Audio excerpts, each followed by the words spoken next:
കേസുകളാണ് സ്ഥിരീകരിച്ചത്. പാലക്കാട് നാട്ടുകൽ സ്വദേശി പെരിന്തൽമണ്ണയിൽ ചികിത്സയിലാണ്.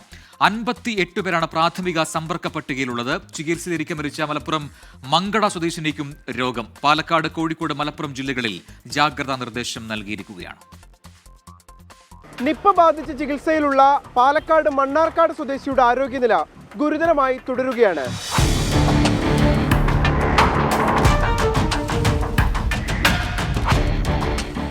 യുവതിയുടെ പ്രാഥമിക സമ്പർക്ക പട്ടികയിൽ ആകെ 58 പേർ. ഇവരുടെ വിശദമായ റൂട്ട് മാപ്പ് അടക്കം ഉടൻ പ്രസിദ്ധീകരിക്കുമെന്നാണ് ജില്ലാ ഭരണകൂടം വ്യക്തമാക്കുന്നത്. 25-ാം തീയതിയാണ് സിംറ്റംസ് തുടങ്ങിയിട്ടുള്ളത്. ഇപ്പോൾ വരെ അവർ ട്രാവൽ ചെയ്തിട്ടുള്ളത് Palode Medicentre and ESAF polyclinic, Mannarkkad nursing home, പിന്നെ 4-ാമത്തതാണ് മൗലാന ഹോസ്പിറ്റൽ. ഇതിരുടെ റൂട്ട് മാപ്പ് നമ്മൾ പെട്ടെന്ന് തന്നെ പബ്ലിഷ് ചെയ്യും. Route map with date and time നമ്മൾ പബ്ലിഷ് ചെയ്യും. അവരാരും പൊതുവായിട്ടുള്ള പബ്ലിക് ട്രാൻസ്പോർട്ട് ഉപയോഗിച്ചിട്ടില്ല, പോയതെല്ലാം സ്വന്തം വാഹനത്തിലാണ്. കോഴിക്കോട്ടെ സ്വകാര്യ ആശുപത്രിയിൽ മരിച്ച മലപ്പുറം മങ്കട സ്വദേശിനിക്ക് പ്രാഥമിക പരിശോധനയിൽ നിപ്പ സ്ഥിരീകരിച്ചു.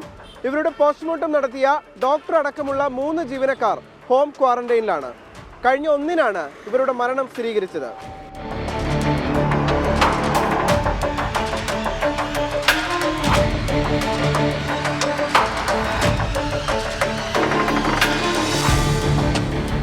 നിപ്പ കേസുകളുമായി ബന്ധപ്പെട്ട് കോഴിക്കോട്, മലപ്പുറം, പാലക്കാട് ജില്ലകളിൽ ആരോഗ്യവകുപ്പ് മന്ത്രി ജാഗ്രതാ നിർദ്ദേശം പ്രഖ്യാപിച്ചിട്ടുണ്ട്.